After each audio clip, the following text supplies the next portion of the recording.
¿Comieron también? Estamos todos poscomidos. Bueno, la idea de esta charla es hablar un poquito de qué pasa después de que reanimamos un bebé y cómo encaramos el proceso de hipotermia terapéutica si es que fuera necesario. Si cualquier cosa me van preguntando.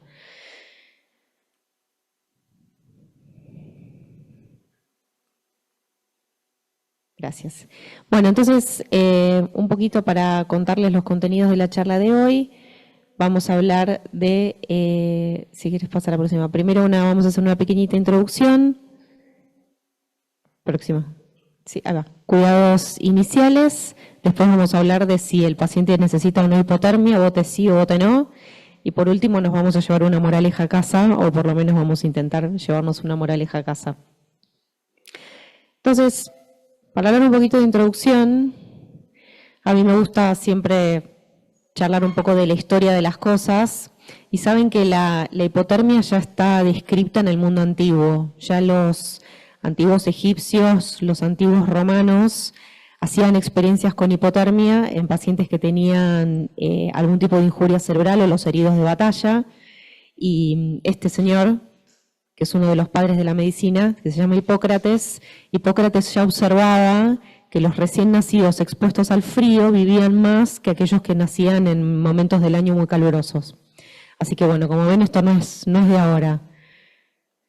En el año 1800, ya en el siglo XIX, este médico que se llamaba Claude Bernard empezó a experimentar con cosas relacionadas a la hipotermia en seres humanos, y él escribió en sus ensayos una experiencia que hizo con gatitos recién nacidos, que aquellos gatitos recién nacidos asfixiados que se enfriaban con agua con hielo tenían respiraciones espontáneas por tiempo más prolongado. Así que fue como uno de los albores de la... Sí, suena medio espantoso, ¿no? Lo de los gatitos asfixiados.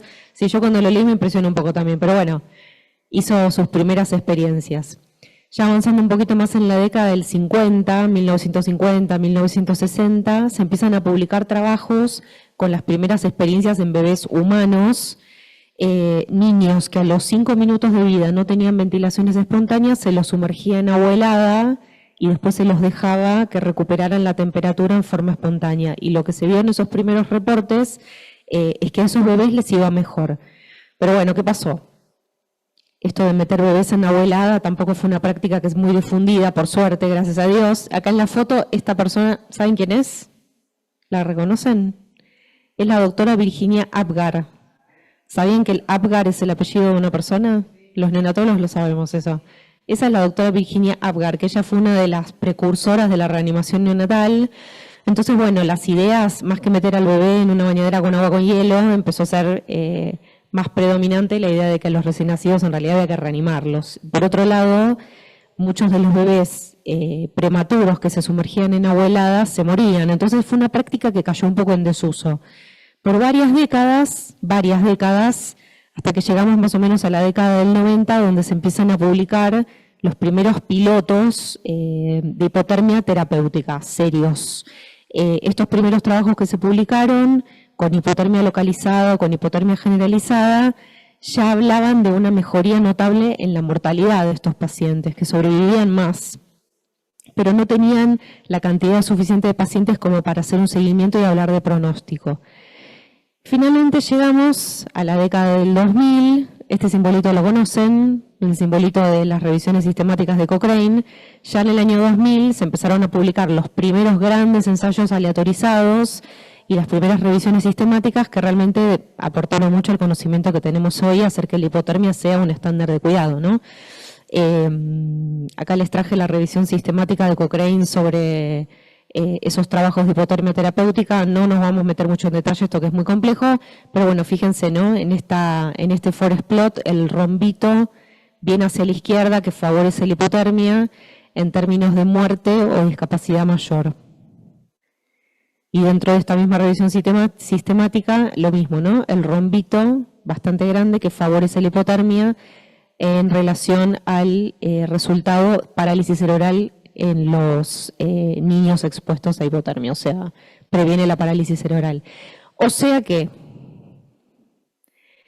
redondeando, de a 2 o 3 bebés cada 1000 recién nacidos mayores a 34 semanas sufren encefalopatía hipóxico-isquémica. Eso es un montón, si lo piensan. De los 1000 bebés que ustedes ven en año, hay 3 que hay que enfriar porque tienen encefalopatía hipóxico-isquémica grave.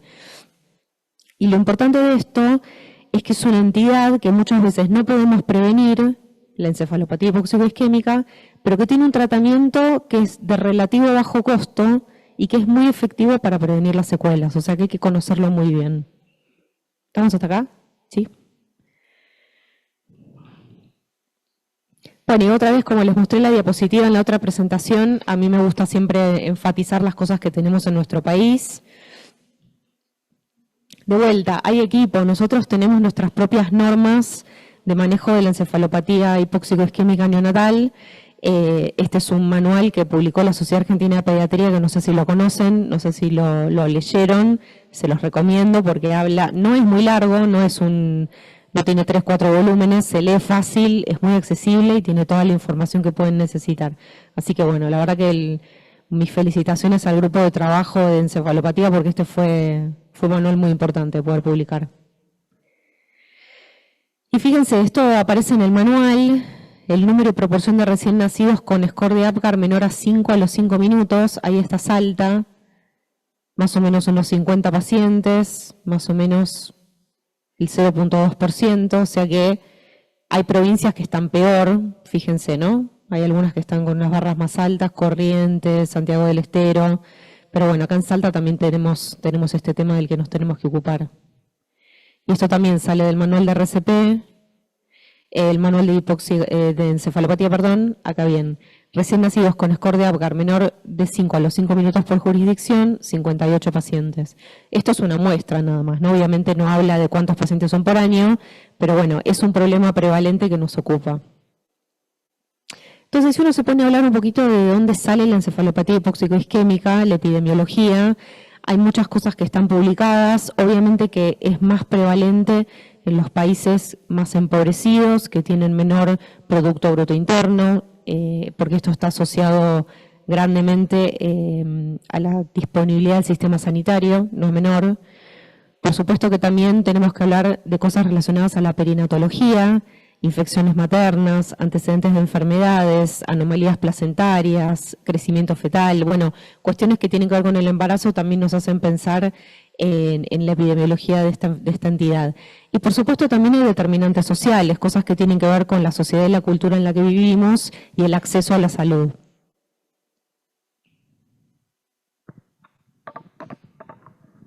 Cambiar de mano es más fácil. Entonces, bueno, para hablar un poquito de los aspectos obstétricos, y esto hago un poquito de hincapié porque es importante cómo lo mencionamos y cómo lo escribimos en la historia clínica. Ya hace tiempo, miren, en el año 88, que el término sufrimiento fetal se reemplazó por el término asfixia perinatal. No deberíamos hablar más de sufrimiento fetal, sino de asfixia perinatal. Esto está publicado por el Colegio Americano de Ginecólogos y Obstetras, no lo inventé yo, así que está bueno que hablemos con las palabras como son. Y la asfixia perinatal es un cuadro definido por hipoxia, por acidosis y acidemia, en el cual hay que considerar causas no obstétricas, y acá me voy a detener y les voy a contar un paciente que tuve yo hace unos años, un chiquito que entró para hacer hipotermia terapéutica, yo estaba en Canadá, en otro país, profundamente hipotónico, no teníamos ninguna causa, ningún evento centinela ni nada que pudiéramos atribuir como causa de que el bebé estuviera así. Había sido una cesárea programada, bueno, la verdad que no lo supimos. Se los cuento rápido, después de varias semanas de internación, resultó ser que el bebé tenía una distrofia muscular congénita, que por supuesto lo predisponía a nacer mal. Por supuesto que nació mal, pero no había una causa obstétrica identificable. Entonces uno esto lo tiene que tener en cuenta. Son perros verdes, son cosas raras, pero bueno, algunos en su carrera se van a encontrar. Y otra cosa importante es la temporalidad de los eventos, porque el evento centinela que puede afectar al feto no siempre sucede en el momento del parto, a veces es algo que sucede antes del trabajo de parto, ¿sí? Nosotros no lo podemos identificar, pero porque no haya un evento centinela durante el trabajo de parto no quiere decir que no haya sucedido antes. Bueno. Entonces, fíjense, esta es la definición de asfixia que figura en el manual. Es un conjunto de eventos bioquímicos y moleculares reproducidos en daño tisular, resultante de una grave disminución en los niveles de oxigenación de la sangre fetal, que suele ser progresiva, y que en caso de no ser corregida provocará una descompensación de la respuesta adaptativa del feto, desencadenando un daño permanente en el sistema nervioso central, fallo orgánico múltiple y a veces muerte. Pero nosotros tenemos que cumplir ciertos criterios para hablar de que un paciente tiene asfixia perinatal. No estoy hablando de criterios para enfriar, ¿sí?, sino para decir que un chico tiene o no tuvo asfixia perinatal. Una de las cuestiones son las alteraciones del monitoreo. Y por supuesto, para hablar de que haya alteraciones del monitoreo, tiene que haber un monitoreo, ¿no? Por supuesto, por eso el trabajo de parto, uno de los estándares de cuidado es que el trabajo de parto tiene que tener una monitorización. Fíjense, bradicardia fetal súbita o sostenida o ausencia de variabilidad o desaceleraciones tardías, que son los DIP2, son todas cosas que son anormales y que tienen que llamar la atención, sobre todo si el monitoreo previo había sido anormal. Otra cuestión es el evento centinela antes o durante del parto, y el más fácil y obvio que siempre nos acordamos todos es el desprendimiento de placenta. Ese claramente es un evento centinela. Después, una vez que el bebé nace, dentro de la primera hora de vida deberíamos hacerle un laboratorio. Si es posible del cordón, mejor. Y se puede hacer en cuanto nace, mejor. Es muy fácil sacar sangre del cordón umbilical. Si conocen a alguien que sabe cómo se hace, aprendan porque es una pavada. Y fíjense, si el pH es menor a 7 o el exceso de base es menor a menos 12 dentro de la primera hora de vida, esto también habla de la asfixia perinatal, ¿sí? Y el score de Apgar, que por supuesto lo calculamos en forma retrospectiva, si es menor a 3 al minuto y menor a 5 a los 5 minutos, también habla de asfixia perinatal. Hay más criterios, estos no son los únicos. Obviamente que tenemos que excluir otras entidades identificables, como la del paciente que yo les conté, que tenía otra cosa. Encefalopatía neonatal moderado grave mayor de 34 semanas. Falla orgánica múltiple en las primeras 72 horas de vida. Encontrar en la resonancia que haya lesiones agudas compatibles con asfixia, son lesiones no focales.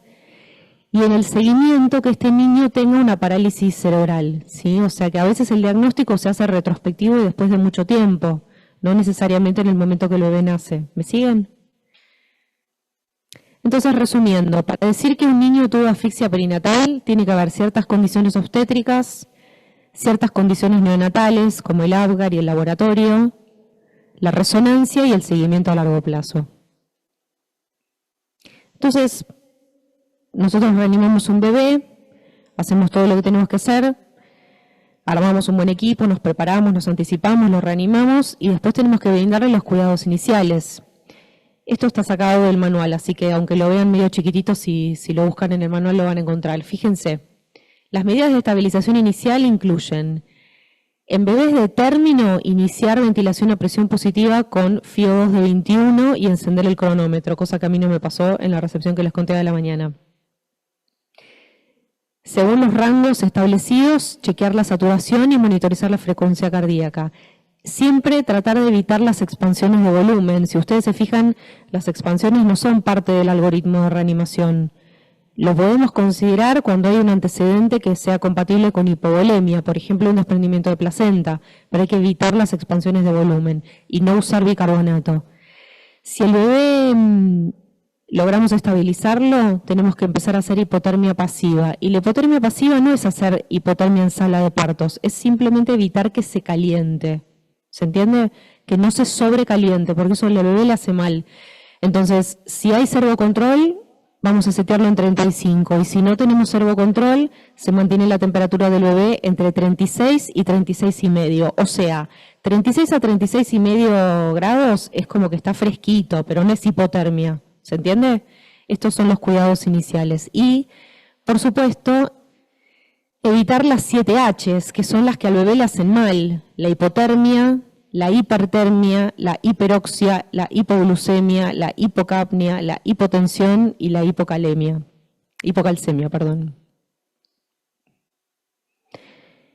Entonces, yo brindo los cuidados iniciales y después al bebé le tengo que brindar los cuidados post reanimación. ¿A quiénes voy a brindar los cuidados post-reanimación? A los niños que tengan dificultad respiratoria, por supuesto, esos bebés no se pueden ir con su mamá.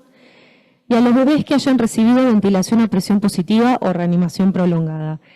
En mi servicio, por convención, a los bebés que bolseamos más de 1 minuto no los mandamos con la mamá, aunque se recuperen rápidamente y se recuperen bien. Esos bebés se quedan en la neo, por lo menos para ver de dónde estamos. Les hacemos un gas de cordón, los monitorizamos, pero bueno, tengan en cuenta estos criterios. ¿Y qué vamos a hacer dentro de los cuidados de posreanimación? Bueno, hay como una lista de supermercado de cosas que hay que hacer. Poner un plan a 60 mililitros por kilo, según glucemia, según el balance. Podemos considerar poner accesos centrales y canalizar al bebé. Monitorización invasiva y no invasiva. Estar atento a las complicaciones, por ejemplo, la hipoglucemia, pero la hiperglucemia también hay que evitarla, así que hay que estar muy atento y la única manera es controlarlo con un dextro. No hay mucha otra cosa que hacer. Si el bebé está ventilado o con soporte respiratorio hay que evitar las H's, ¿se acuerdan? La hipocapnia, la hiperoxia. Si tiene hipertensión pulmonar, se puede considerar óxido nítrico y derivar al paciente. Si está hipotenso, valorar la función cardíaca. Y yo diría que un bebé que cumple con los criterios de asfixia perinatal necesita una valoración cardiológica igual, aunque no esté hipotenso. Así que es algo que está bueno hacer si lo tienen a mano. Por supuesto, el control de la temperatura, hacer un laboratorio de ingreso, siempre considerar e iniciar tratamiento antibiótico, valorar sedación, este bebé va a quedar ayunado ni que hablar, y una cosa importante es la valoración neurológica.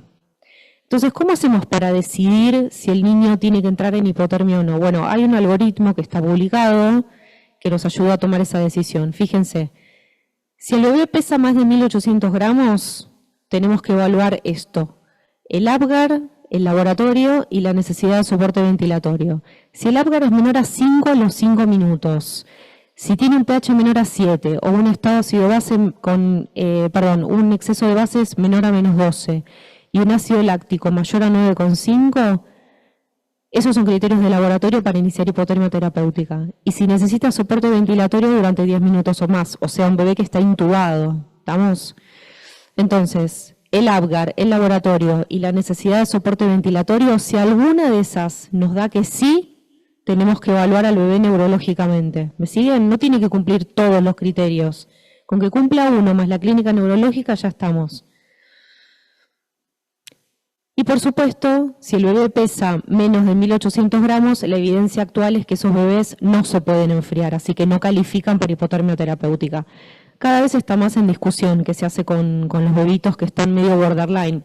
Por supuesto que un bebé de 500 gramos nadie lo va a enfriar, eso estamos de acuerdo. Pero los que están en el borde alrededor de 1.800 gramos y alrededor de 34 semanas, cada vez hay más evidencia de que también se podrían beneficiar de hipotermia. Pero bueno, por ahora no están las recomendaciones. Esta es la clasificación de Sarnat y Sarnat. ¿La conocen? Bueno, Sarnat y Sarnat propone una clasificación de encefalopatía leve, moderada y severa con distintos grados de afectación. La verdad que la severa, la grave, es la más fácil de todas, es muy fácil darse cuenta. Es un bebé que está profundamente hipotónico, flácido, con los miembros extendidos, no tiene respuesta, no se mueve, no tiene actividad, no tiene reflejos, las pupilas están dilatadas y fijas, a veces tiene síntomas vasovagales, bradicardia, se enfría solo, por ejemplo, antes de que le prendamos la hipotermia ya está frío. Este es el que es más fácil de darse cuenta. El leve es el bebé que está casi normal. Lo único que tiene es que está un tono un poco más disminuido, que los reflejos están un poco disminuidos, que a veces tiene un llanto irritable, pero es un bebito que parece casi normal. Y el moderado es uno que está en el medio, que es el más difícil de darse cuenta para qué lado va a ir. Entonces, para que lo tengan en cuenta. Gracias. Hacemos la clasificación de Sarnat. Si la encefalopatía me da moderada o grave y yo ya había cumplido alguno de los requisitos anteriores, este es un paciente que hay que activar, en el cual hay que activar el código de hipotermia, hay que derivarlo para hacer hipotermia terapéutica y estar muy atento a que no haya complicaciones tales como convulsiones, ¿sí? Las convulsiones empeoran el pronóstico de estos pacientes, hay que estar atentos y recuerden que en el recién nacido las convulsiones a veces son sutiles, no es la típica tónico-clónica del adulto, son sutiles, puede ser un movimiento de chupeteo, un movimiento sutil de un bracito, hay que estar muy atento a eso. Y si tienen la posibilidad de hacer una monitorización con electroencefalograma ampliado es lo ideal. Si la encefalopatía da leve, ante la duda consulta a su médico. Son los pacientes más difíciles de decidir qué hacer. Ante la duda, déjenlos en la neo y obsérvenlos por lo menos 12 horas, porque ese paciente que tiene una encefalopatía leve, con el correr de las horas puede evolucionar a una encefalopatía moderada o grave, o puede tener convulsiones. Entonces es un bebé que necesita estar bajo observación. Entonces, la evaluación neurológica de Sarnat y Sarnat propone que veamos el nivel de conciencia, si el bebé está reactivo o no, si se mueve o no se mueve espontáneamente, la postura, si está en flexión o todo estiradito, el tono muscular, si está hipotónico o tiene tono normal, si los reflejos arcaicos están presentes y si se acompaña de alguna disfunción autonómica como la que hablábamos antes, bradipnea, bradicardia o taquicardia puede ser, disregulación térmica, son todas cosas que hay que tener en cuenta. Entonces, resumiendo, ¿votamos sí, votamos no? ¿Lo enfriamos o no lo enfriamos? Bueno, si tiene una edad gestacional mayor a 35 semanas y pesa más de 1.800 gramos, lo podemos enfriar. Si tiene un pH menor a 7 o un exceso de base mayor a -12 o un láctico de 9,5, cumple criterios para enfriar. Si tiene una encefalopatía moderada o severa, cumple criterios. Y si tiene requerimiento de soporte ventilatorio a los 10 minutos de vida, también, o sea, un bebé que está intubado. ¿Y con la leve qué hacemos? Bueno, el manual lo que dice es que por el momento la recomendación es que estos pacientes hay que evaluarlos durante 12 horas, haciendo un examen físico periódico para ver si la condición cambia.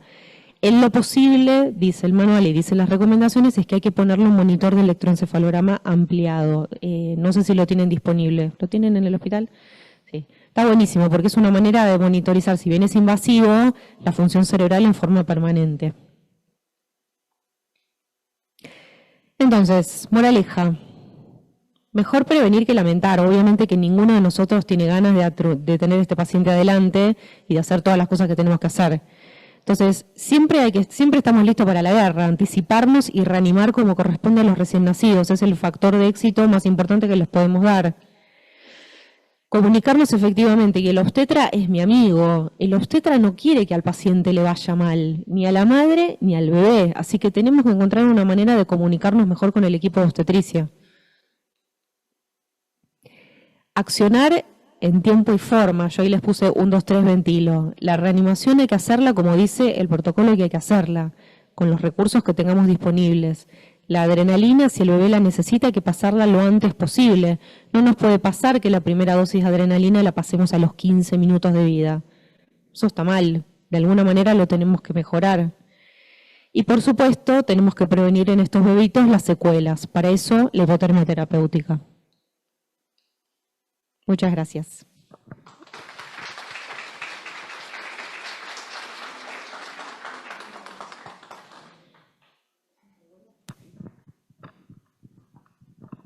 Bueno, muchísimas gracias, doctora. Muy interesante la charla, así que vamos a abrir un poco el panel para las preguntas. Si hay alguna duda, algún comentario, algo para... No hay nada en el...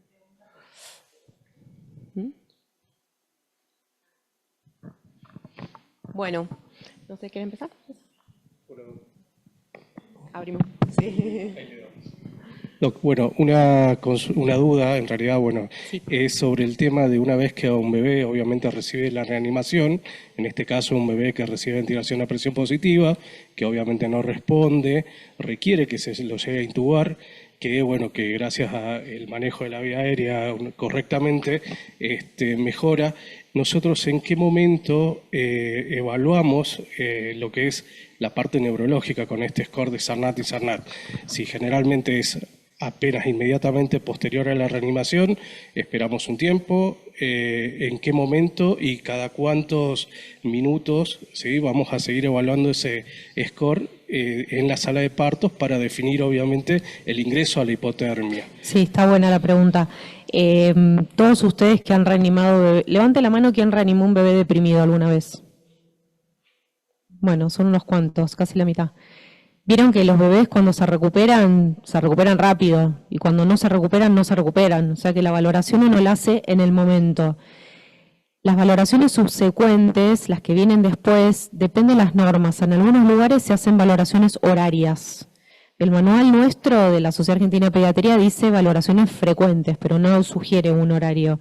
Yo creo que son bebés que necesitan a alguien al lado toda la noche para estar mirando a ver qué está pasando, porque los cambios pueden ser muy sutiles y la oportunidad de la hipotermia terapéutica, que yo no lo dije, cuanto más precoz es, mejor resultados tiene. No tiene mucho sentido derivar a un paciente para enfriarlo cuando tiene 48 horas de vida. Ya perdimos la oportunidad.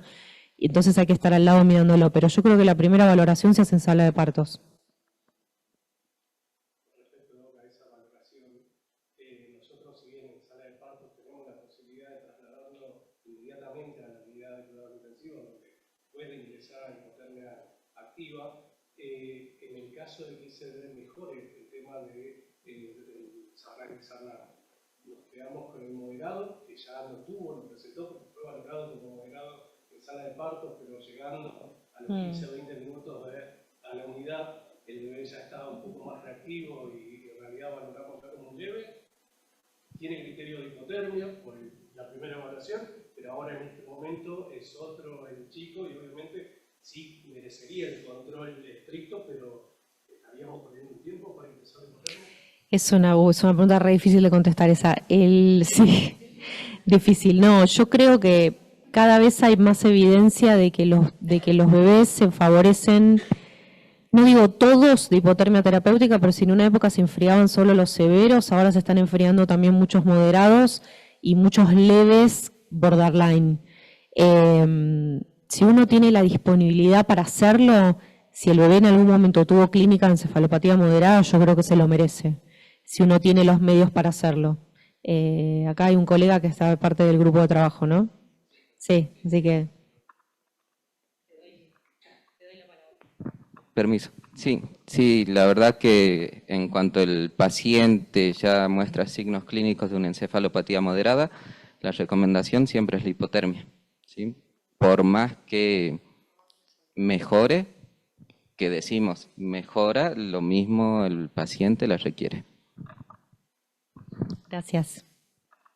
Poniendo un poquito en el contexto, por ahí en el interior, que a veces no tenemos, por ejemplo, para hacer, en algunos lugares no hay para hacer gases, entonces no podemos tener el gas de cordón en la primera hora, a veces también hacer el APGAR retrospectivo a veces no es fácil porque el cálculo no hay quizás tanta práctica, y el bebé tiene un evento centinela, Franco, que se describe, pero en la descripción clínica del bebé aparenta ser, por ejemplo, en un escenario, un bebé que está con un Sarnat leve, digamos.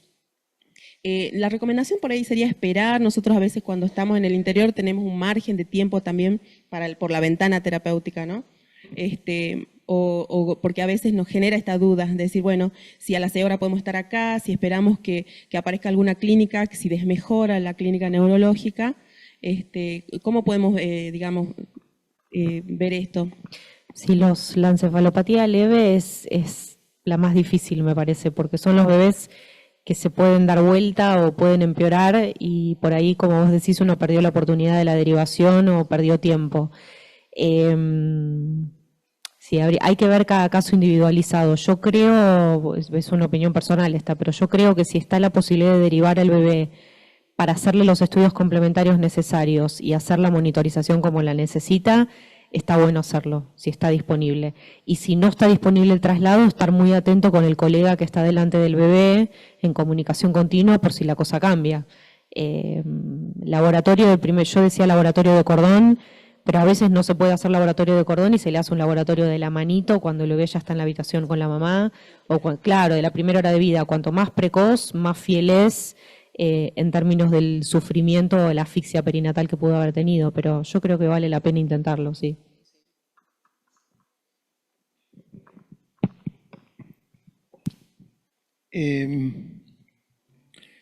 Me acuerdo que empecé a hacer hipotermia terapéutica en el servicio con el método australiano, ¿no? O sea, nosotros les poníamos pack de hielo a los chicos, los rodeábamos de pack de refrigerantes congelados y monitorizábamos con la temperatura, digamos, monitorizamos temperatura rectal para, no teníamos el método servocontrolado, por supuesto. Ahora, yo creo que pareciera de que la clínica es mandatoria, pero el tema es cuán entrenamiento tienen los neonatólogos para evaluar neurológicamente a los bebés, especialmente después de una reanimación.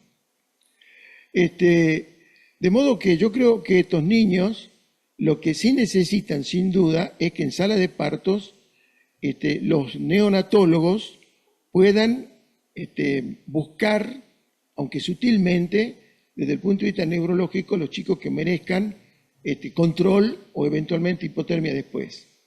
Pero no hay que olvidarse de que no es solamente la clínica, porque si yo tengo un bebé, como que planteaba Fernando, que yo digo, este bebé es un deprimido, los voy, veo que va mejorando en el transcurso de las 2 o 3 primeras horas, tengo dudas, por eso que creo de que hay que juntarse, especialmente en los centros donde hay complejidad, con los otros aspectos que ha mencionado Laura, que es, por ejemplo, el ácido base. Cuando uno tiene el antecedente perinatal, cuando tiene el problema, cuando viene el problema, se desencadena el problema en sala de partos, uno tiene todo el tiempo del mundo para tomar gases de cordón. Pero no hay forma de que se justifique de que no se puede disponer de esto. Pero además hay que recordar que esa sangre de cordón tiene que ser procesada inmediatamente, en los próximos 30 minutos. Cuando nosotros teníamos estas dificultades, nosotros sabíamos también, cuando no teníamos la operatividad o el manejo de esta complejidad, uno tiene que saber que los gases en sangre van a alterarse aún en el cordón umbilical si nosotros no lo conservamos, y también tenemos que enfriarlo al cordón umbilical para disminuir el metabolismo de las células que están en los vasos sanguíneos, especialmente con consumo de oxígeno, con acidosis y todo lo demás. Por lo tanto, en el interior, la recomendación sería, si yo tengo un chico con una encefalopatía o que lo puedo catalogar como una asfixia perinatal, y está en Güemes tiene para procesar los gases, ¿sí? ¿Carlito está por acá? Bueno, Güemes tiene para procesar los gases, ¿verdad? Bien. Metán no. Metán, si nace un chico asfíctico, no lo tiene. Pero para esto sirve la coordinación del sistema de transporte terrestre neonatal. No sé si Metán puede hacer gases, creo que no.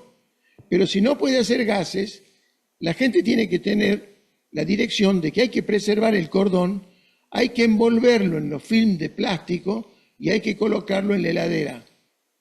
Y eso se puede procesar entre 30 y 45 minutos. Digamos, la clínica es buena, pero para ayudarse con estas decisiones, como la que dice Fernando, es de que si yo tengo un bebé al cual lo vi sospechoso de encefalopatía, pero el gas no me da, el déficit de base no me da, el ácido láctico no me da, esto me va a apoyar a no considerarlo como parte del tratamiento. Pero por otro lado, habría que preguntarse cuántos chicos asfícticos tienen gases normales, ¿no? Es decir, porque esto desde el siglo pasado, cuando yo revisaba estos temas en la universidad, en la biblioteca de la UBA, nosotros veíamos de que APGAR no fue creado desde el 53 para establecer, solamente para saber el estado del bebé y si necesita ayuda, pero no es un predictor de asfixia. Más allá de que sí, uno tiene que ver que un chico que ha sido mantenido en ventilación mucho tiempo, es un parámetro más a tener en cuenta. Pero ahora, hay niños, como dijo, me hizo acordar Laura cuando se refirió a esto y que lo hacíamos en el pase de sala, hay niños que nacen aparentemente bien y de pronto empiezan a estar hipotónicos, empiezan a estar con crisis neurológico e inclusive la transición la hacen y este problema lo empiezan a hacer en las primeras 6 horas en el alojamiento conjunto. Y entonces dice, ¿cómo puede ser? No tuvo un evento centinela, el parto fue natural, no hubo DIP2, no hubo desaceleraciones, no hubo alerta obstétrica, no tuvo Apgar bajo, no hubo justificación para tomarle gases. Sin embargo, allá, en la internación conjunta, se presenta con clínica neurológica. Bueno, no hay que olvidarse lo que dijo la doctora y que yo quiero jerarquizarlo.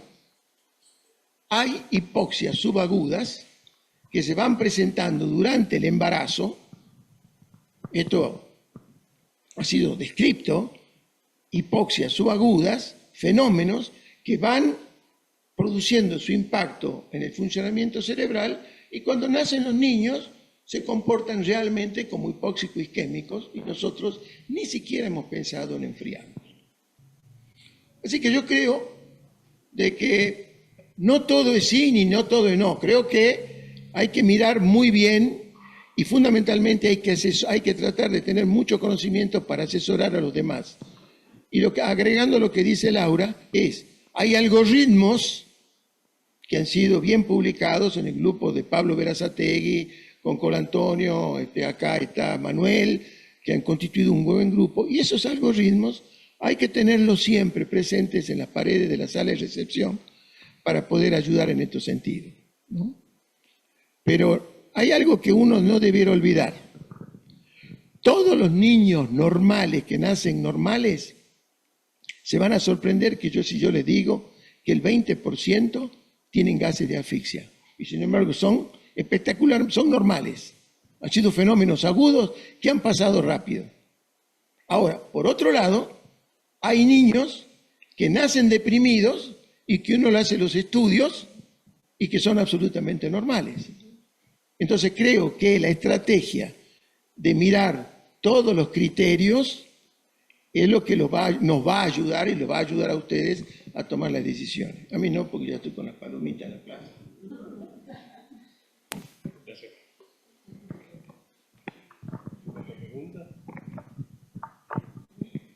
Última cosa.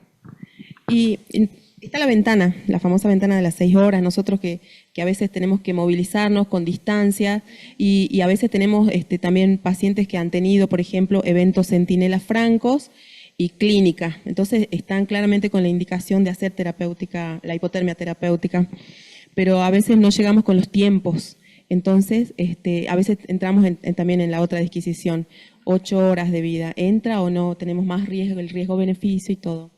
¿Hasta dónde está? Lo que se ha publicado en los últimos años es que incluso la hipotermia iniciada en forma más tardía también es beneficiosa. O sea que si no es que a las 6 horas nos transformamos en calabaza y nos vamos. Es lo ideal, pero en el italiano nos ha pasado alguna que otra vez también con pacientes que vienen derivados para hacer hipotermia, que por ahí ya pasaron 6 horas y el beneficio es potencial y tenemos los recursos, me parece que vale la pena, sí. Ahora, ojo con la práctica de empezar a hacer hipotermia en chicos leves o moderados que no se justifican, o en chicos que han perdido a lo mejor la ventana, aunque sea beneficioso, porque los recursos son finitos. ¿Cuántos equipos hay de hipotermia acá? Un equipo. 2. ¿Pero funcionan los dos? Ahora estaba en... Claro, pero digo, es muy importante conocer la disponibilidad de los equipos. Y para enfermería, la recomendación es, cuando se traslada a un paciente, decir hipotermia pasiva. ¿Estamos de acuerdo o no con el término de hipotermia pasiva?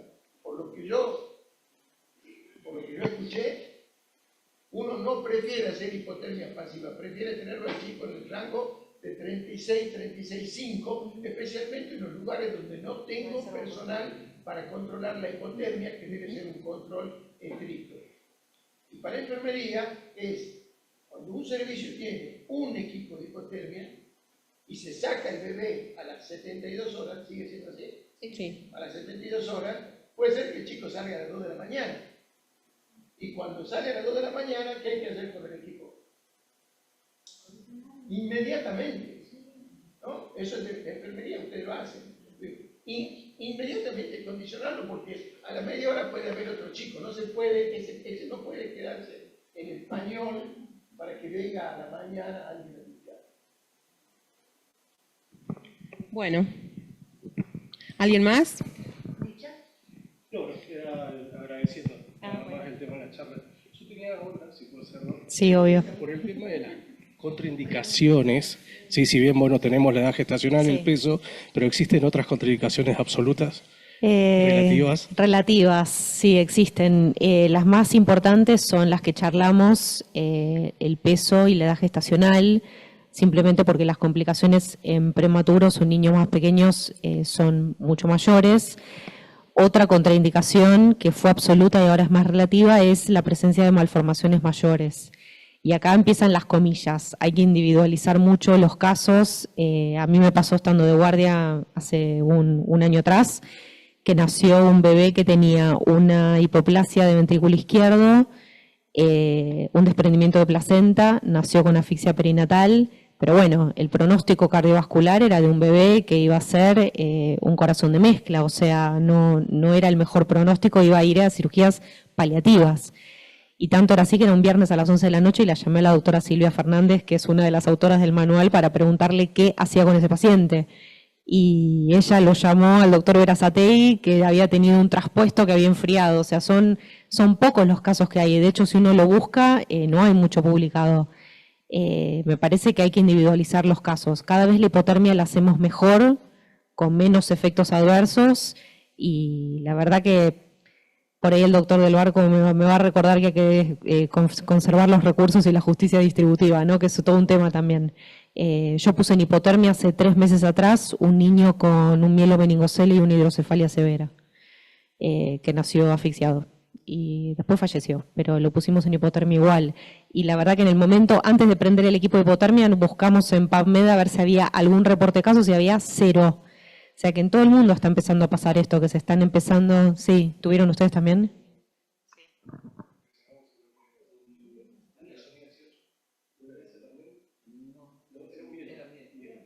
Está empezando a pasar en todos lados, que se están empezando a incluir pacientes que antes no se incluían. Y bueno, véanlo en el próximo capítulo, hay que ver qué se empieza a publicar, pero bueno, si uno lo tiene el recurso, me parece que negárselo al paciente es una decisión difícil de tomar. Bueno, gracias. Bueno, muchísimas gracias, Laura.